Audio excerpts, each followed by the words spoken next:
Hi friends, welcome back to Rashu kitchen. ನಾನಿವತ್ತು ಕೇವಲ 10 ನಿಮಿಷದಲ್ಲಿ ಮಾಡ್ಕೊಳ್ಳುವಂಥ ಟೊಮೊಟೊ ಕರಿನ ನಿಮಗೆ ತೋರಿಸ್ಕೊಡ್ತಾ ಇದ್ದೀನಿ.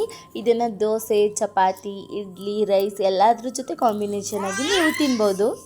ಇದನ್ನ ಮಾಡ್ಕೊಳ್ಳೋಕ್ಕೆ ಮೊದಲಿಗೆ ನಾನು ಒಂದು ಬಾಣಲಿಗೆ 4 ಟೇಬಲ್ ಸ್ಪೂನಷ್ಟು ಆಯಿಲ್ನ ಹಾಕ್ಕೊಂಡು ಸಾಸಿವೆ ಕರಿಬೇವನ್ನ ಒಗ್ಗರಣೆಗೆ ಹಾಕ್ಕೊಂಡು ಒಂದು 4 ಟೊಮೊಟೊನ ನುಣ್ಣಗೆ ಪೇಸ್ಟ್ ಮಾಡ್ಕೊಂಡಿದ್ದೀನಿ. ಅದನ್ನು ಕೂಡ ನಾನು ಇಲ್ಲಿ ಒಗ್ಗರಣೆಗೆ ಹಾಕ್ಕೊಂಡು ಹಸಿ ವಾಸನೆ ಹೋಗಬೇಕು ಅಲ್ಲಿವರೆಗೂ ಚೆನ್ನಾಗಿ ಕೈ ಆಡಿಸ್ತಾ ಇದ್ದೀನಿ.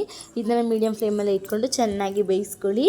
ಅದು ಸ್ವಲ್ಪ ಚೆನ್ನಾಗಿ ಹಸಿ ವಾಸನೆ ಎಲ್ಲ ಹೋದ್ಮೇಲೆ ನಾನಿಲ್ಲಿ ಒಂದು ಅರ್ಧ ಚಮಚದಷ್ಟು ಚಿಲ್ಲಿ ಪೌಡರ್ ಮತ್ತು ಸ್ವಲ್ಪ ಗರಂ ಮಸಾಲ ಮತ್ತೆ ಇದನ್ನೆಲ್ಲ ಹಾಕಿ ಚೆನ್ನಾಗಿ ಮೀಡಿಯಂ ಫ್ಲೇಮಲ್ಲಿ ಫ್ರೈ ಮಾಡ್ಕೊಳ್ತೀನಿ. ನೆಕ್ಸ್ಟ್ ನಾನು ಇಲ್ಲಿ ಸ್ವಲ್ಪ ತುರಿದಿರುವಂಥ ಕಾಯಿನ ಕೂಡ ಲಾಸ್ಟಲ್ಲಿ ಸೇರಿಸ್ಕೊಂಡು ಅದನ್ನು ಚೆನ್ನಾಗಿ ಹಾಗೆ ಒಂದು ಹಿಡಿಯಷ್ಟು ನಾನಿಲ್ಲಿ ಕಾಯಿನ ಕೂಡ ಸೇರಿಸ್ಕೊಂಡಿದ್ದೀನಿ. ಅದನ್ನು ಹಾಕಿ ಇನ್ನೇನು ಆಫ್ ಮಾಡೋದೊಂದು 10 ಮಿನಿಟ್ಸ್ ಅನ್ನುವಾಗ ಇದನ್ನು ಹಾಕ್ಕೊಳ್ಬೇಕು. ಚೆನ್ನಾಗಿ ಅದನ್ನು ಮಿಕ್ಸ್ ಮಾಡ್ಕೊಳ್ಬೇಕು. ಆದರೂ ಸ್ವಲ್ಪ ರಸ ಬಿಡಬೇಕಲ್ವ, ಅಲ್ಲಿವರೆಗೂ ಅದನ್ನು ತಿರುಗಿಸ್ಕೊಳ್ತಾನೆ ಇರಿ. ಇಷ್ಟೇ ಕ್ವಿಕ್ಕಾಗಿ ಆಗುತ್ತೆ ಆ್ಯಂಡ್ ಈಸಿ ರೆಸಿಪಿ ಇದು.